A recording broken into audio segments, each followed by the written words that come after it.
Chapter 2. Gaspard spots his man. A revolver lay on the carpet just where it would have been if it had dropped from the woman's right hand. Its position suggested the possibility of suicide, and there was, at the first glance, nothing to contradict that theory, except the conduct of Corbeau and the man who had registered as John Jones. It might be that the woman had committed suicide, and the man had fled for fear of being implicated in the affair. Nick examined this side of the case at once.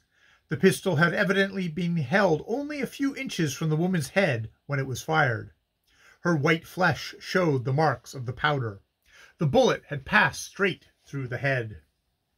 The revolver carried a long .32 cartridge. 3 of the 5 chambers were loaded. One of them contained an empty shell on which the hammer rested. The fatal bullet had doubtless come from this chamber, for the shell had been recently discharged. In the 5th chamber was an old shell, which had apparently been carried under the hammer for safety, as is quite common.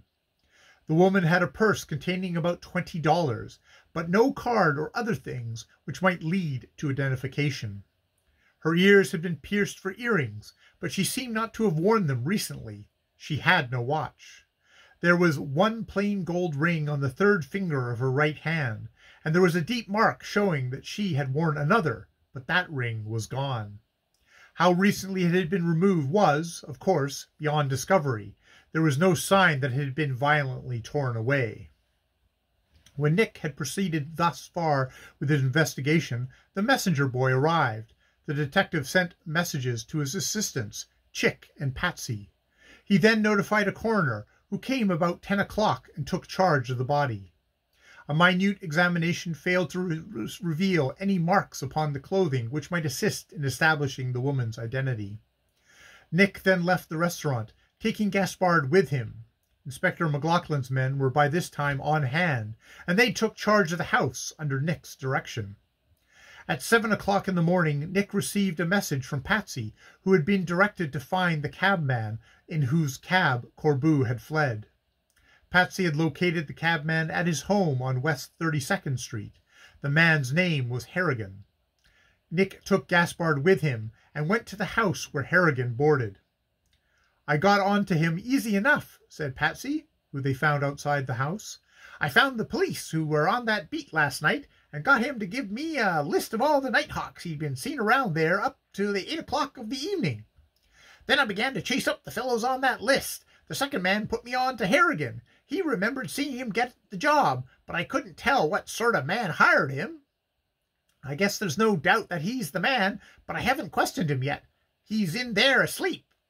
Nick passed himself off as a friend of Harrigan's and was directed with Patsy to the man's room. They went in without being invited, after having tried in vain to get an answer to their pounding on his door. The cabman was snoring in a heavy slumber. "From what I heard," said Patsy, "Harrigan had a very large skate on last night. He's sleeping it off." Nick shook the man unmercifully. At last he sat up in bed. "What the hell?" He looked about him wildly. "Who's yous? What's that row?" As the quickest way to sober a man, Nick showed his shield. It acted like a cold shower bath. "Say, what is it I done?" gasped Harrigan. "Help me.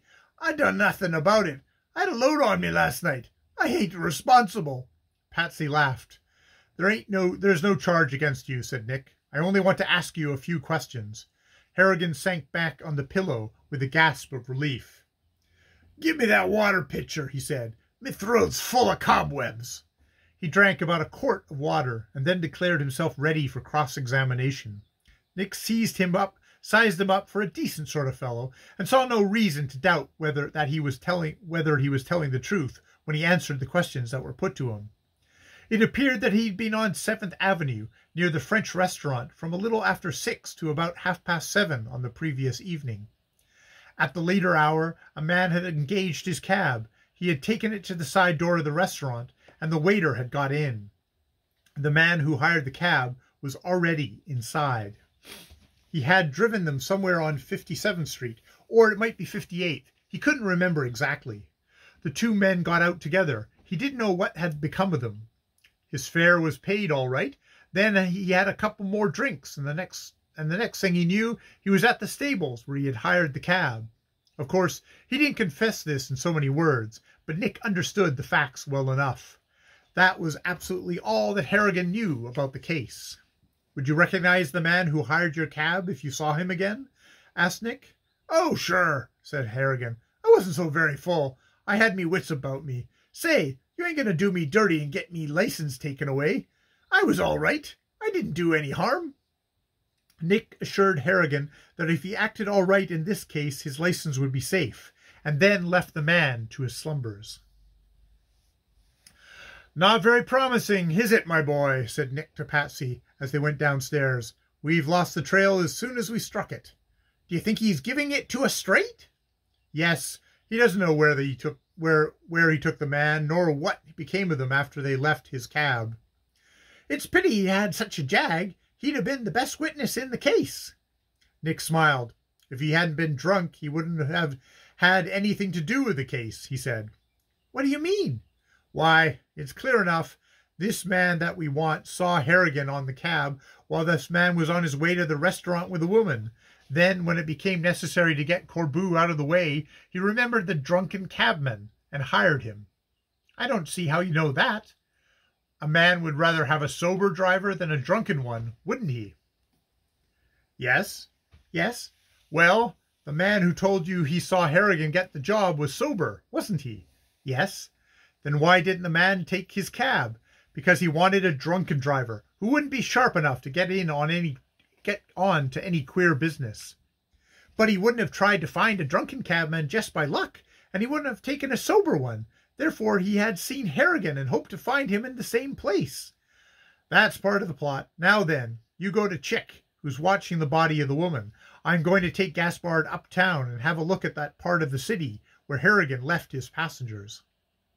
Nick and Gaspard went to 33rd Street Station and of the 6th Avenue elevated road. They walked to the edge of the platform on the uptown end. Suddenly Gaspard gave a violent start. He had uttered an exclamation of surprise and pointed across the tracks. "What is it?" cried Nick. "The man who was in room B!" exclaimed Gaspard. "I'm sure of it." At that instant, a downtown train rushed into the station, cutting off Nick's view. And a half-second later, an uptown train pulled in on their side.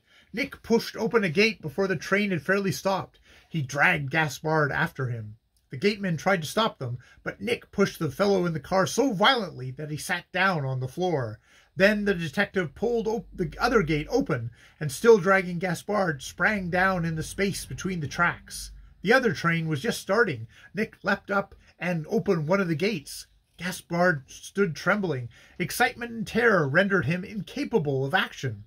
Nick reached down and, seizing the man by the shoulders, lifted him up onto the platform of the other car as if he had been a child of 10. "Look back!" cried the detective, pushing Gaspard to the other side of the car. "Is your man still at the station?"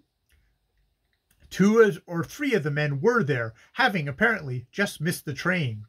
It seemed possible that the criminal, if such he was, had seen Gaspard point and had been shrewd enough not to board the car. But Gaspard looked back and declared that his man was not there. "Good," said Nick. "He must be on the train. We have him, sure." End of Chapter 2 of The French Cafe and Other Stories.